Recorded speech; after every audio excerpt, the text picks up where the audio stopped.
Dans cette vidéo, je vais t'expliquer ce que sont les costumes. Plusieurs sprites possèdent plusieurs apparences, qu'on appelle des costumes. Par exemple, si je sélectionne le sprite Butterfly, et que je vais ici sélectionner l'onglet costume en haut à gauche, je m'aperçois que le Butterfly peut être représenté de deux manières différentes. Soit de cette manière, soit de cette manière. On voit qu'ici, les ailes sont baissées, alors que ici, les ailes sont relevées. Pour distinguer chaque costume, on a tout simplement un nom.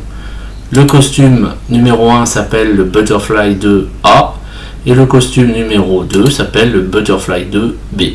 Pour qu'un sprite change d'apparence, on va dans le bloc apparence et on vient sélectionner l'instruction basculer sur le costume. Et à ce moment-là, dans la liste déroulante qui est ici, on voit qu'on peut sélectionner le costume de son choix. Donc ici Butterfly A avec les ailes relevées et ici Butterfly B avec les ailes baissées. Ainsi, pour passer d'un costume à l'autre, on pourra par exemple utiliser une boucle répétée indéfiniment dans laquelle on placera l'instruction costume suivant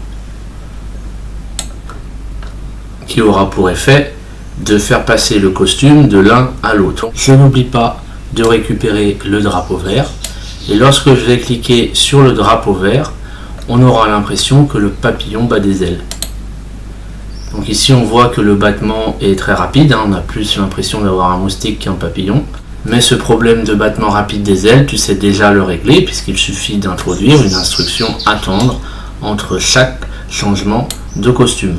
Alors attendre une seconde, ce sera peut-être un peu trop long, donc on va attendre par exemple 0,2 secondes. On clique sur le drapeau vert et on a bien l'impression que le papillon bat des ailes. Donc en résumé, pour gérer les costumes, on a cette instruction qui permet de basculer sur un costume voulu. On a l'instruction costume suivant qui permet de basculer sur le costume suivant. Bien entendu, si je te présente la notion de costume et les instructions qui lui sont associées, c'est qu'on en aura sûrement besoin dans l'exercice qui suit cette vidéo. Voilà, cette vidéo est terminée.